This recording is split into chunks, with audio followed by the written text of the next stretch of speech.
Selamat malam Bapak-bapak, Ibu-ibu yang dikasihi Tuhan. Malam hari ini kita berkumpul kembali di acara kelas pendalaman Alkitab. Kita masih membahas tema yang sama, yaitu menjadi manusia baru. Dan ini adalah sesi yang kelima. Malam hari ini akan dibawakan oleh Pak James Rilatupa. Oke, sebelumnya mari kita tundukkan kepala. Kita satu dalam doa. Bapa kami di dalam surga, kami bersyukur kembali kesempatan yang Tuhan berikan bagi kami malam hari ini, biar kami gunakan sebaik-baiknya untuk kami belajar kembali kebenaran-Mu Tuhan. Kiranya pikiran kami boleh dicerahkan dengan apa yang kami pelajari malam hari ini. Berkati Pak James yang akan menyampaikan pemaparannya. Tuhan berikan hikmat akal budi. Terima kasih Tuhan, terpuji nama-Mu, di dalam nama Tuhan Yesus Kristus kami berdoa. Amin. Oke, silakan Pak James. Ya, terima kasih Pak David untuk kesempatannya. Selamat malam Bapak Ibu sekalian yang sudah hadir di acara ini. Saya akan share bahan menjadi manusia baru. Apakah sudah kelihatan? Malam hari ini akan disampaikan 5 bagian ya. Bagian pertama adalah berpikir dalam skala besar. Kemudian bagian kedua adalah ketertarikan untuk berkodrat ilahi. Kemudian bagian ketiga, persoalan sebagai anugerah. Keempat, proses yang bermanfaat. Kemudian yang terakhir nantinya adalah semua dalam kontrol Tuhan. Kita mulai yang pertama, berpikir dalam skala besar. Karena kita adalah anak-anak Allah yang hendak Bapa libatkan dalam rencana-rencananya, maka kita harus berpikir dalam skala yang besar. Sangat sedikit orang yang berpikir dalam skala yang besar untuk bisa berjalan dengan Allah dan mengimbangi skala berpikir Allah. Mungkin juga hampir-hampir tidak ditemukan, karena sangat sedikit orang-orang seperti ini. Tetapi hendaknya kita dapat menjadi bagian dari yang sedikit itu untuk bisa berpikir dalam skala besar. Iya, Bapak Ibu, saudara sekalian, di sini disampaikan sedikit ya untuk berpikir skala besar, karena pikiran-pikiran kita sudah terlanjur dari kecil sampai mungkin 5 tahun, 10 tahun yang lalu baru menyadari kita seharusnya berpikir dalam skala besar.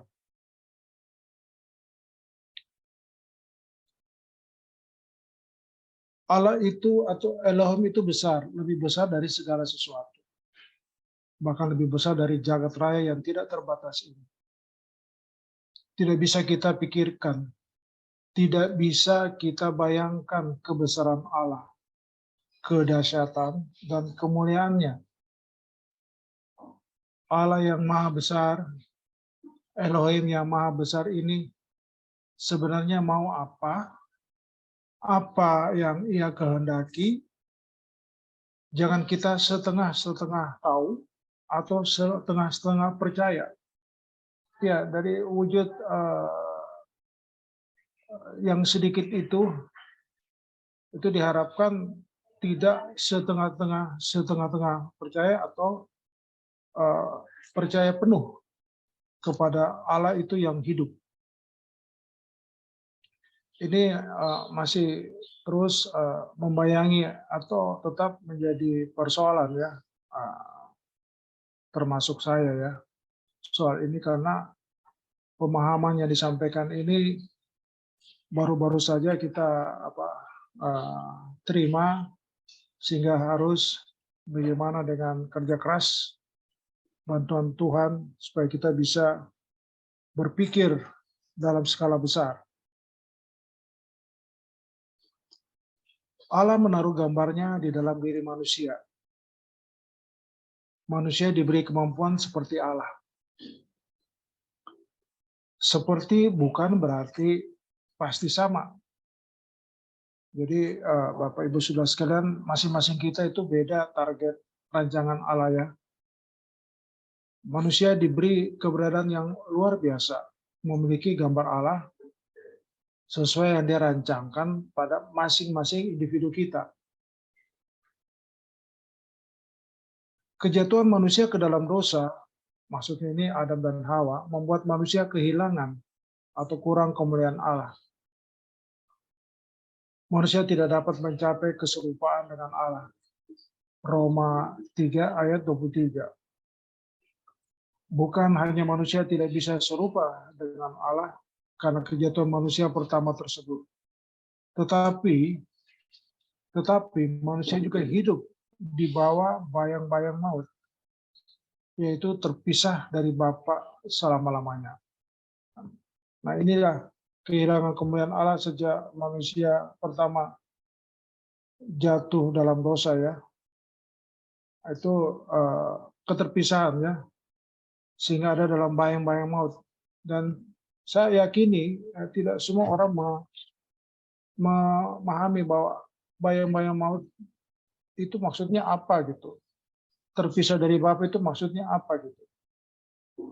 Karena memang kita makhluk kekal, manusia ya. Jadi seharusnya secara fisik nantinya waktu kita meninggal, kita ada dalam kekekalan. Hanya kekekalan itu ada dua, gelap ataupun terang. Terang dalam kerajaan Allah dan gelap dalam neraka. Itu pun sekalipun dipikir iya, tetapi belum tentu pikiran tersebut mewarnai perilaku kita dalam keseharian. Kita harus memperjuangkan bagaimana kita dapat memiliki keserupaan dengan Yesus. Iya, kata berjuang ini penting, Ibu Bapak, karena tidak otomatis kita akan serupa segambar seperti yang Bapak rancangkan pada pribadi kita masing-masing. Agar kita benar-benar menjadi manusia seperti yang memang Allah inginkan, Allah kehendaki. Kalau kita fokus pada kebenaran ini, kita mengerti kebenaran ini, kita menerimanya, maka secara individu kita akan memperjuangkan bagaimana untuk mencapai keadaan diri serupa dengan Yesus. Jadi kita fokus mengerti.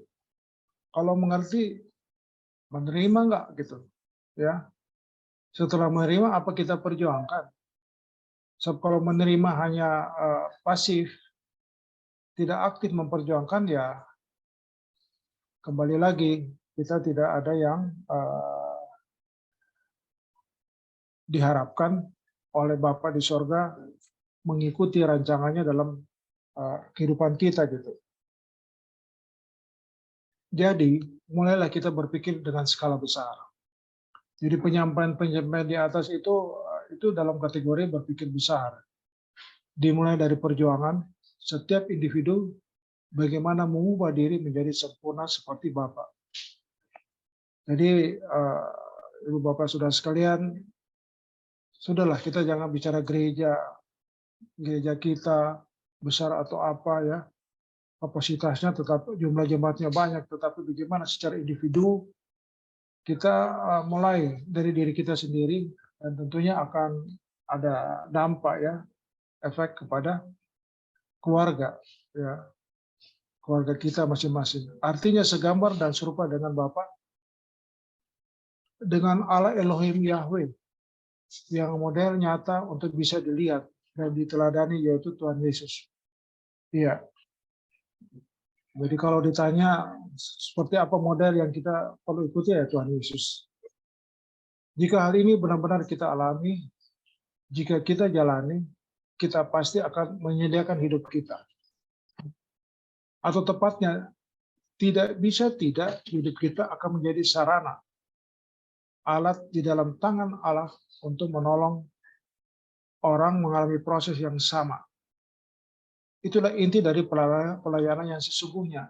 Jadi kita perbaharui diri kita, pertobatan dari kita mulai, kemudian kita akan lanjut kepada sesama kita, keluarga kita, dan akhirnya dalam pelayanan di jemaat. Dari berpikir skala besar, kita masuk ke dalam bagian yang berikut. Yang kedua adalah ketertarikan untuk berkodrat ilahi.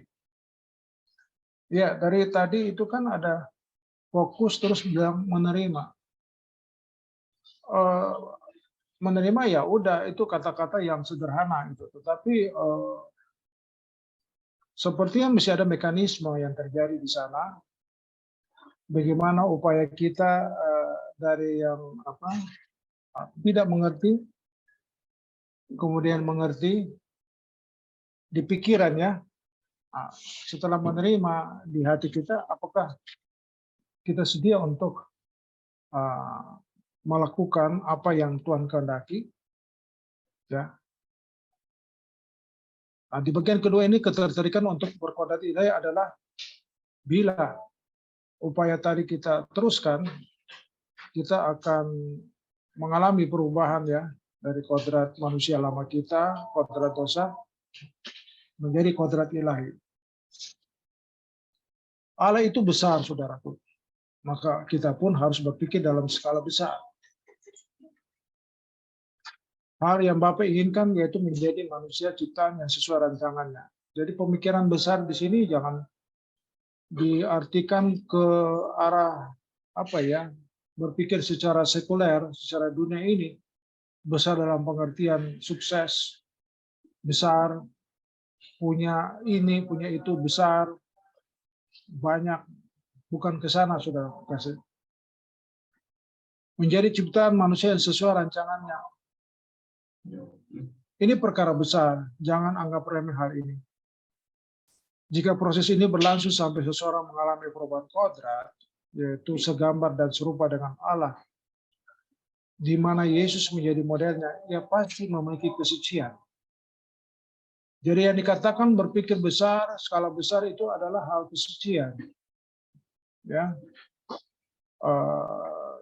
sepanjang kita masih aktif hidup ya, tentu hal jasmani pasti kita harus targetkan juga, karena untuk mengisi hidup ini perlu makan, minum, pakaian gitu ya. Tapi kalau bicara jasmani, ingat saja doa Bapa kami, berilah kami makan hari ini yang secukupnya. Jadi ada kata secukupnya. Tapi yang diminta, yang disampaikan sini besar adalah soal kesucian, bukan soal makan, minum, pakaian. Allah yang maha besar dalam kekudusannya hanya dapat berjalan dengan orang-orang yang kudus, yang bisa menjadi alat dalam tangannya menjadi utusan. Utusan Allah maksudnya. Jadi kita ini alat ya, sarana Tuhan untuk pekerjaan Tuhan gitu. Tujuan pelayanan bukanlah sekadar manusia menjadi orang baik, melakukan hukum, menyembah Yahweh, melainkan agar manusia menjadi segambar dan serupa dengan Allah. Tujuannya pun harus jelas. Jangan digantikan dengan kegiatan aktivitas pelayanan. Maksudnya atau misalnya yang dianggap penting ialah seseorang yang memiliki keahlian di bidang tertentu, apalagi punya jabatan di masyarakat, berpendidikan tinggi, beruang, kemudian dianggap layak melayani. Tidak, ya, tidak selalu gitu ya. Hal ini sungguh merusak, sebab kalau itu dianggap sebagai standar, itu salah. Tetapi bila ada orang-orang yang beruang, berpendidikan tinggi, ya silakan saja gitu. Tapi motivasi untuk karena punya keunggulan tertentu sehingga bisa diharapkan melayani itu tidak benar, ya. Jadi motivasi itu penting untuk melayani di jemaat. Kita harus serius mengevaluasi diri setiap hari. Ya, saudara kekasih, ada kata serius mengevaluasi berarti memang kita harus berpindah, bergerak dari gaya lama kita, cara-cara lama kita, tabiat-tabiat lama kita setiap hari ya, yang masih berbau manusia lama, yang masih melekat di dalam diri kita. Itu harus kita evaluasi. Ini perkara besar, lebih besar dari masalah menikah, punya anak, dan lain-lain. Kalau kita mau berpikir dalam skala besar, mulailah dari hal ini dulu. Ya, jadi mulai dari diri sendiri dulu, saudaraku, tentang bagaimana kita punya kemampuan atau keberanian mengevaluasi diri dan mau berubah. Jangan ada ketertarikan kepada sesuatu yang lebih dari ketertarikan kita untuk berkodrat ilahi. Nah ini dia. Sekali lagi saya ulang, jangan ada ketertarikan kepada sesuatu yang lebih dari ketertarikan kita untuk berkodrat ilahi, menjadi manusia baru. Ini penting karena kita tertarik selama ini terlanjur ya, berpuluh-puluh tahun itu tertarik sama kepentingan prestasi secara dunia. Padahal itu prestasi dunia itu betul, tetapi jangan menjadi keutamaan. Masih ada lagi di atasnya itu prestasi bagaimana menjadi manusia baru. Hidup ini sudah tidak ada yang kita harapkan.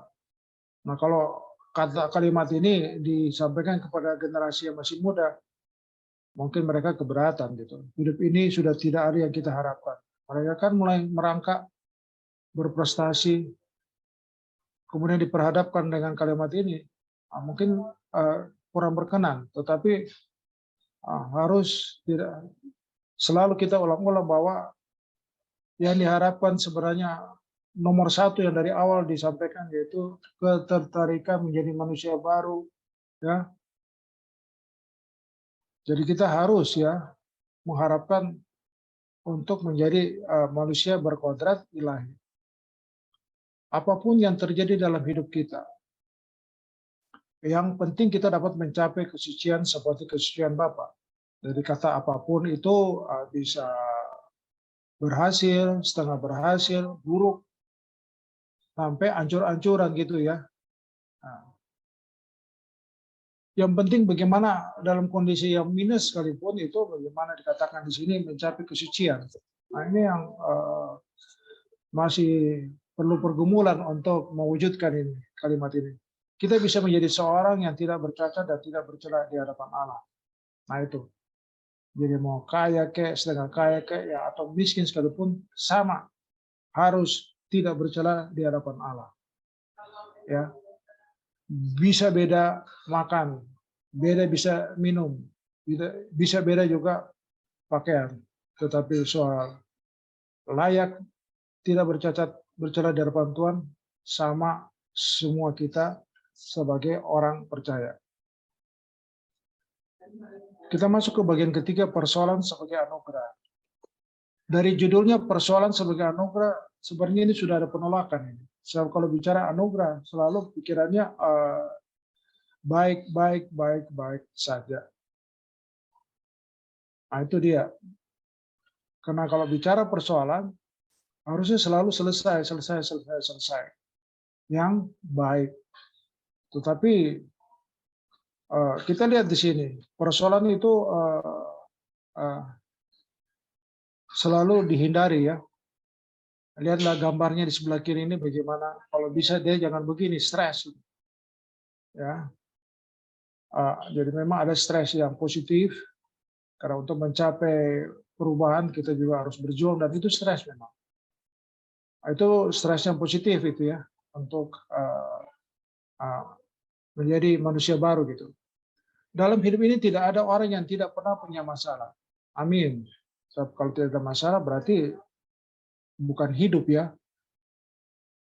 Setiap orang pasti akan menghadapi masalah. Iya, ini persoalan selalu. Kalau ada persoalan atau masalah, kok ada lagi, padahal itu harus disiasati dengan maksudnya apa itu. Harusnya ada respon awal, maksudnya apa ini masalah? Maksudnya apa ini persoalan? Itu dulu. Jangan langsung ditolak-tolak gitu. Ya. Yang pertama, masalah yang jadi ada 3 hal yang pasti dialami manusia. Pertama, masalah. Yang kedua, sakit. Lalu yang ketiga, proses penuaan. Menjadi mati atau meninggal dunia. Nah, ini kondisi-kondisi masalah. Yang pertama, kondisi sakit. Ya. Kalau masalah itu macam-macam ya. Dari masalah remaja, anak sekolah, pemuda pekerjaan, bisnis, jodoh, belum punya anak misalnya gitu ya, mandul katakanlah gitu ya, itu masalah semua. Yang kedua sakit. Nah ini sakit lagi nih, persoalan lagi, mujizat.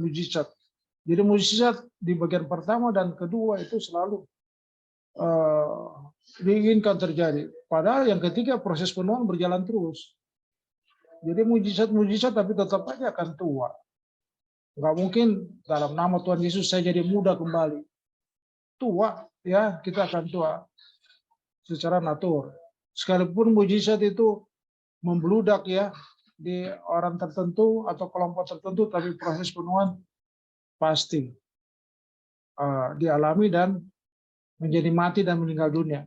Kita tidak bisa menghindarinya. Jadi kalau bicara tentang masalah sakit dan penuaan, kalau gitu ngapain gitu ya? Katanya anugerah gitu loh. Judulnya di atas kan gitu. Tapi kok begini situasinya? Jadi sini maksudnya kita harus menyiapkan diri kita untuk menerima keadaan yang bermasalah. Kita harus siap menghadapi situasi yang sukar di dalam hidup ini. Ini biasanya untuk pendewasaan.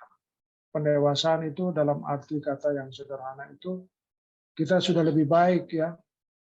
Lebih baik dari segi kemanusiaan, hubungan sesama, dan lebih khusus lagi baik di mata Tuhan gitu.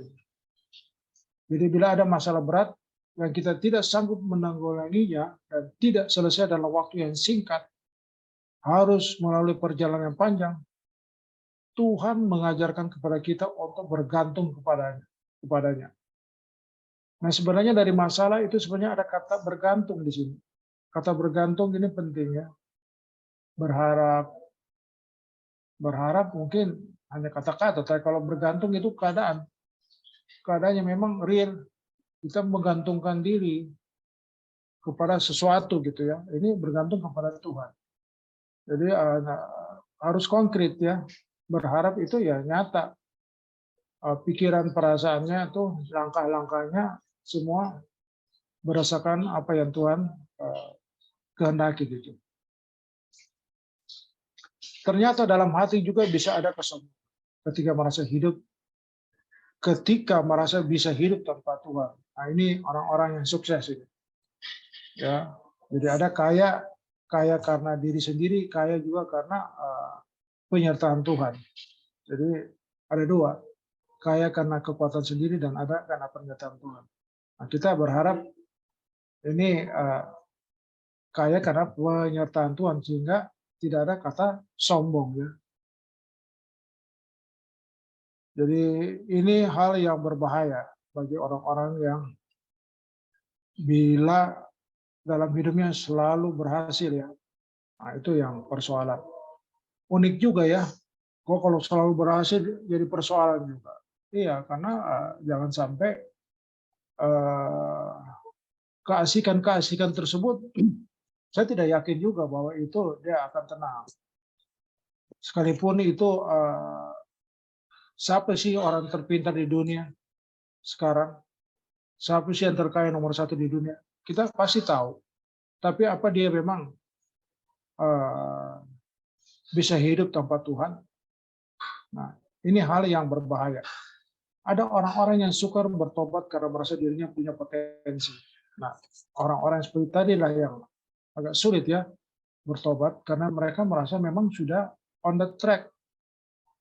Secara material udah oke gitu, udah benar gitu, sehingga ngapain Tuhan itu? Mampu menghadapi segala keadaan. Nah, ini dia orang-orang tersebut ya, maka tidak heran Tuhan pun seperti tidak dibutuhkan. Hal ini mengerikan sekali. Kita tidak harus mengalami persoalan berat dan sukar baru kita menyadari bahwa kita membutuhkan Tuhan. Jadi seperti saya katakan tadi soal menua di bagian ketiga, jadi ada masalah, sakit dan menua. Orang-orang ini akan menua dan di situ dia akan hadapi persoalan bagaimana hartanya itu harta dunia ya itu tidak bisa membayar semua persoalan penuanya sehingga nanti akan mati juga ya. Jadi janganlah ini kemungkinan juga kalau ada yang kaya mendengar ini Anda akan tua ya, Anda akan tua dan Anda akan menghadapi masalah dan tidak bisa kekayaan Anda untuk memudahkan Anda sehingga berlarut-larut berlama-lama tapi tetap akan mati meninggal dunia. Jadi di sini dikatakan kita tidak harus mengalami persoalan berat dan sukar baru kita menyadari bahwa kita membutuhkan Tuhan. Itu agak sulit karena bicara penerimaan bergantung kepada Tuhan itu ada rentang waktu ya, ada situasional yang tidak bisa kita membalikan telapak tangan per detik gitu, nggak bisa. Kemudian lanjutkan, kalau sekarang kita sedang dalam persoalan berat, dalam pergumulan berat, kita pandang Tuhan saja, gitu ya. Percayalah, kita bisa menghadapinya, kita bisa bertahan.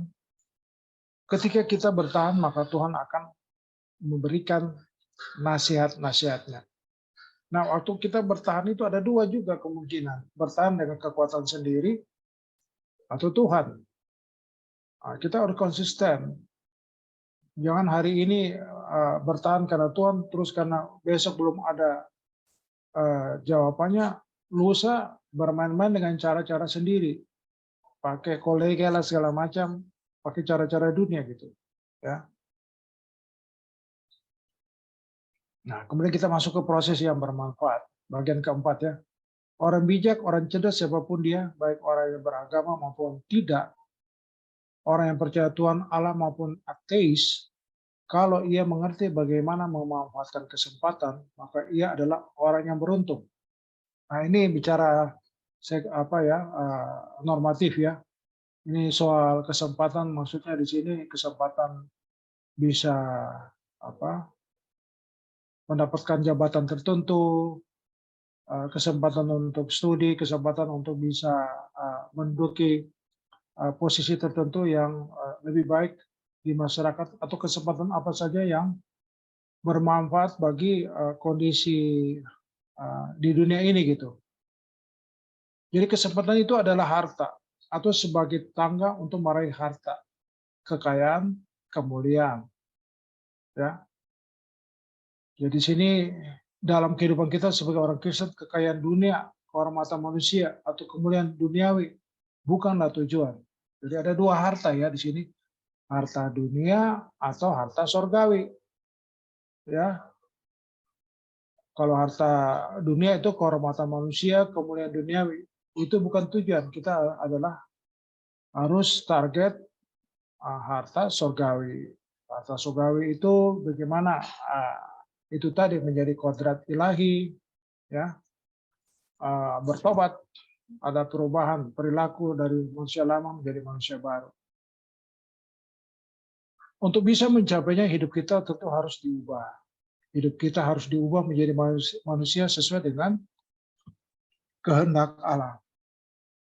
Dan kehendak Allah tiap individu kita pasti beda-beda. Jadi kalau Anda lihat bagaimana kiri kanan orang-orang seiman kita yang Tuhan sertai, Tuhan pimpin, itu rancangan Tuhan terhadap dia dengan kita pribadi beda.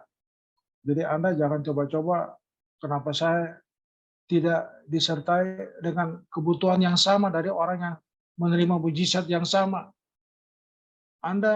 Kita masing-masing berbeda. Tanya Tuhan sendiri. Sehingga kita tidak kecewa. Kenapa sampai sekarang berkat belum juga saya alami. Yesus sudah memulai perjuangan untuk menjadi manusia yang segambar serupa dengan Allah Bapa. Adam pertama gagal, tetapi Adam terakhir Yesus berhasil menjadi manusia yang segambar dan serupa dengan Allah Bapa. Dia telah memulai dan berhasil. Allah memakai setiap kejadian dalam hidup untuk membentuk atau mendewasakan supaya kita menjadi serupa dengan Yesus. Jadi Yesus menganggap setiap persoalan-persoalan itu sebagai sarana kesempatan untuk bisa serupa seperti yang Bapak inginkan gitu, dan dia berhasil. Tidak ada kejadian yang tidak memiliki manfaat di dalam hidup kita. Nah, kalau bicara kejadian itu memang sih ada dua selalu. Saya pakai kata dua selalu ya, karena dua itu artinya satu di dunia, satu di surga gitu, surgawi, duniawi, surgawi gitu ya. Nah, kejadian yang untuk mendukung duniawinya atau kejadian mendukung surgawi. Tidak ada kejadian yang tidak memiliki manfaat di dalam hidup kita terkait dengan proses agar kita menjadi serupa dengan Yesus. Jadi ada memang kejadian-kejadian yang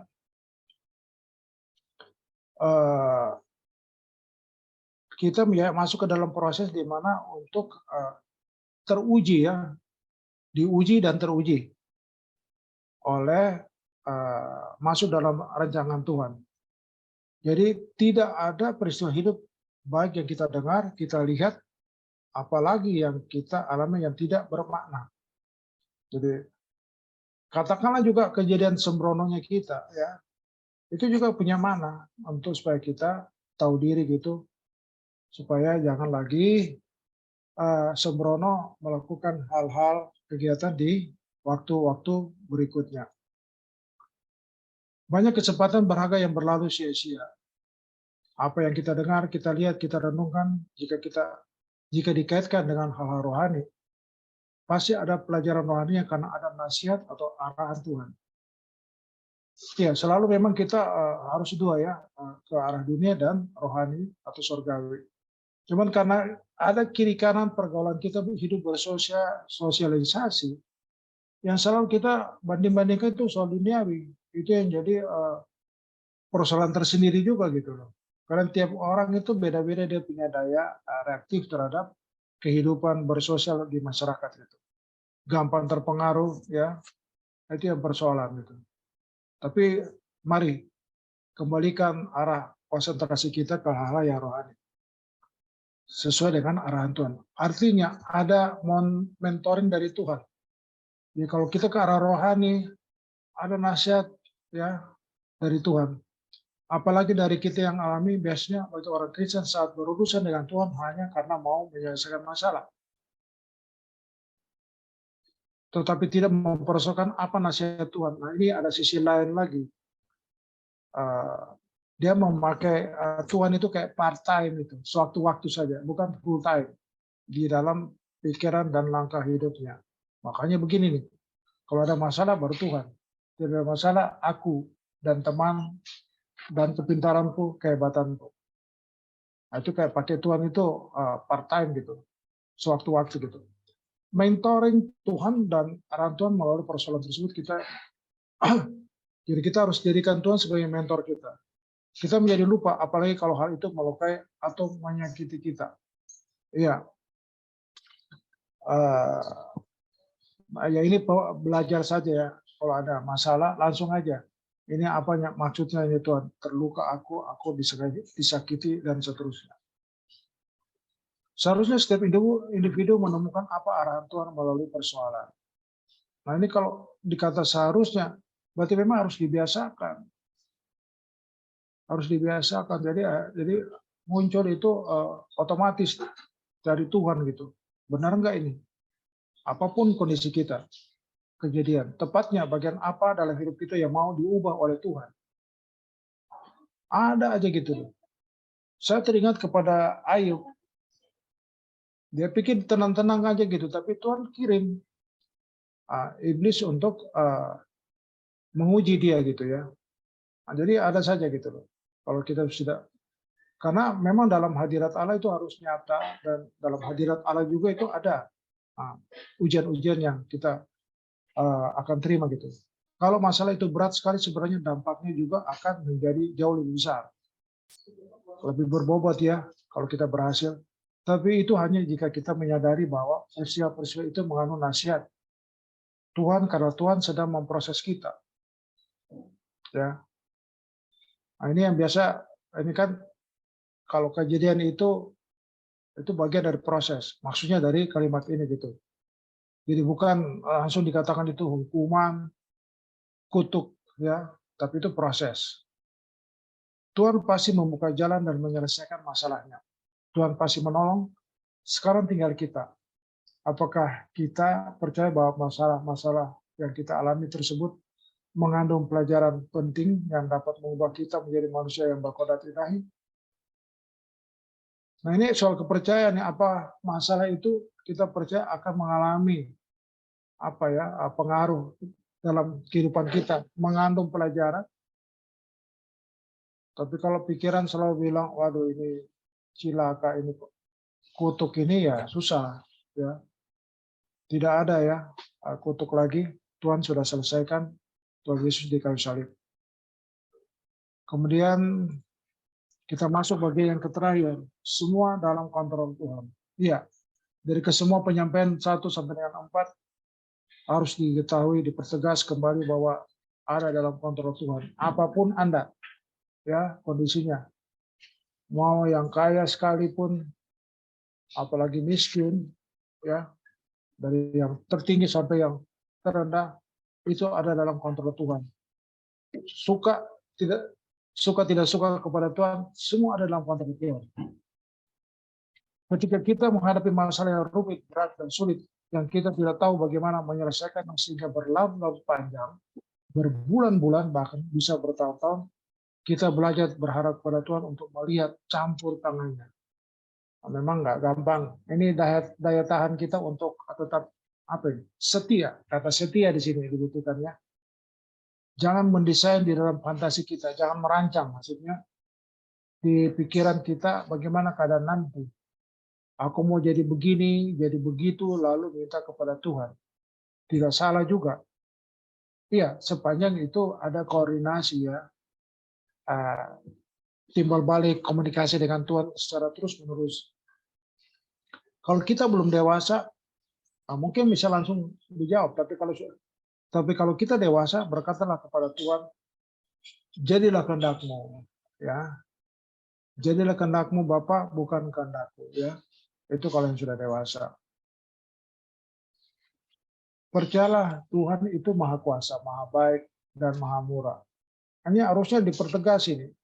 Tuhan tidak pernah mengupayakan kejahatan kepada kita. Apapun yang terjadi, apapun itu ya dari minus, bicara minus aja dah, ya minus. Apapun yang terjadi dikontrol, dikendalikan oleh Tuhan.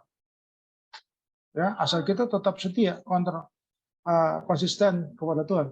Di balik setiap kejadian ada maksud dan rencana Allah yang dahsyat. Ya, jadi tempel terus ya Tuhan. Gitu bahasa sederhananya. Percayalah bahwa apa yang dilakukan Tuhan itu baik adanya. Cuma memang menyakitkan.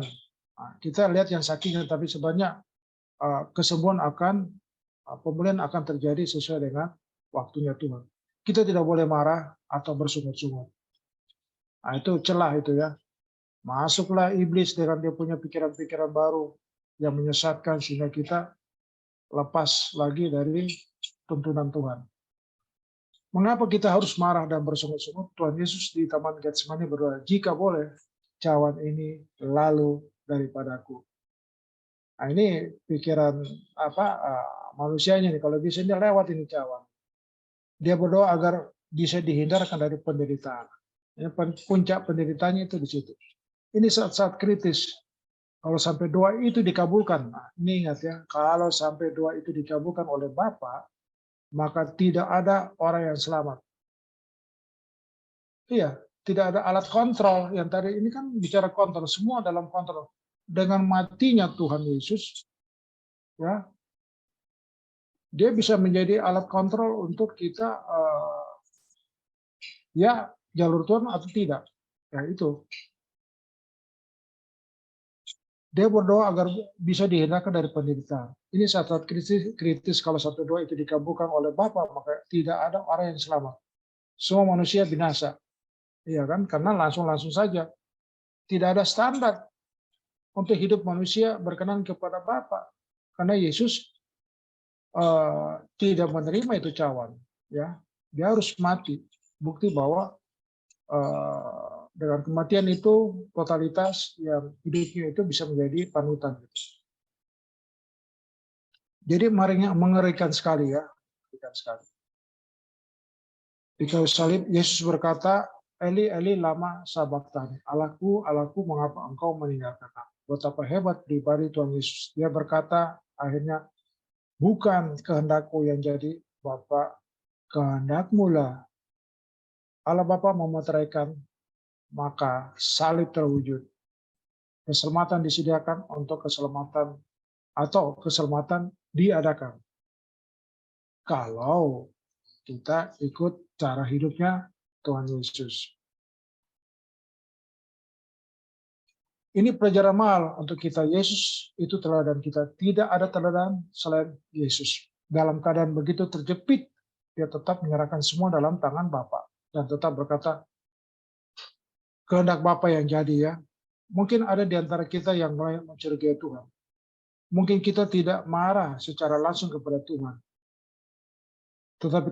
Tetapi ketika kita menyalahkan lingkungan, keadaan, mencari kambing hitam yang bisa kita persalahkan, kita sebenarnya sedang mencurigai Tuhan. Nah ini biasa ya.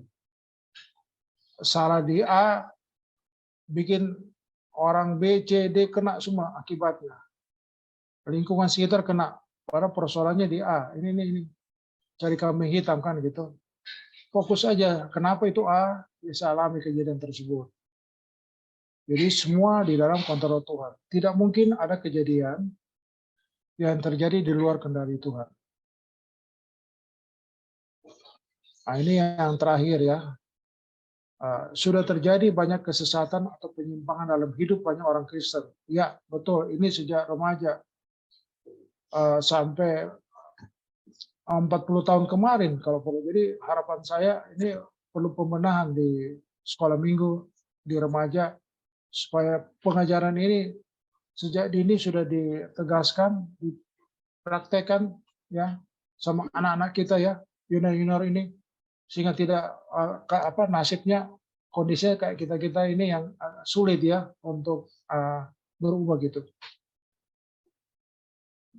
Sudah terjadi banyak kesesatan atau penyimpangan dalam hidup banyak orang Kristen karena mereka memandang baik dari perspektif dari sudut pandang manusia.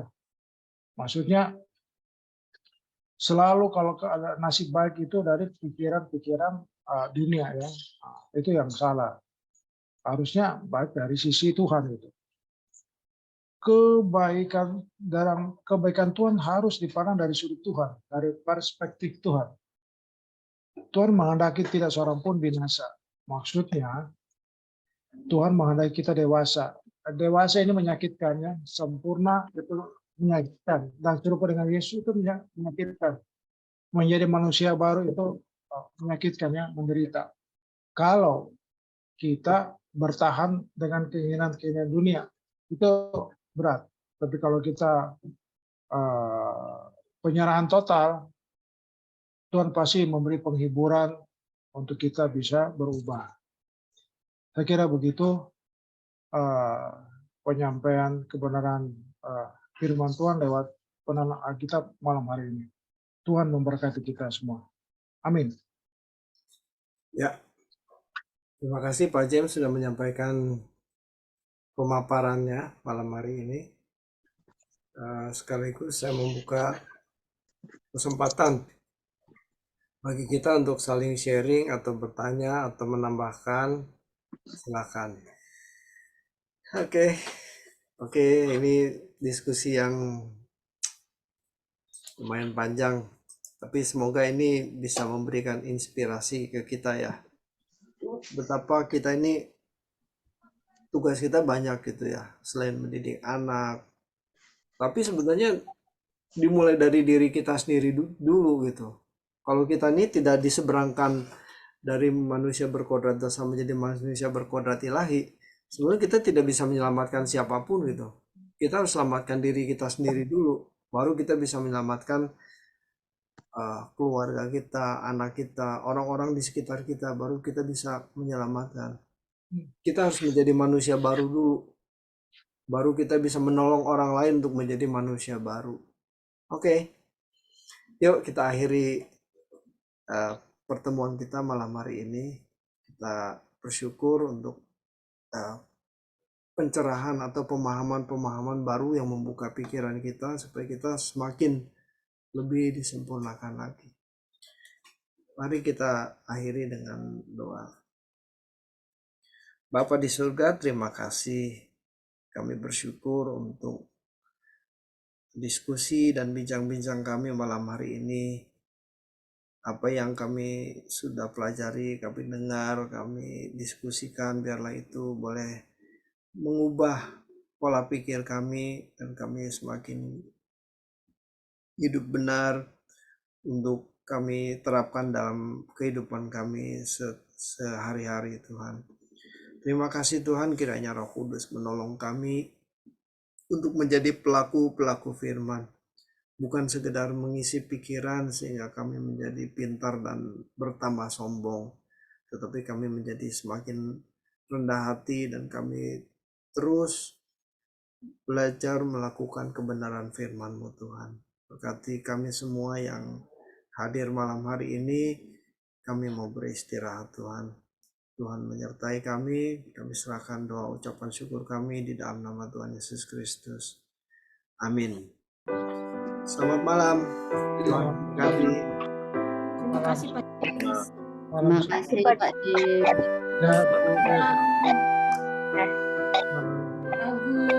Tuhan memberkati. Oma. Pak Jis. Halo.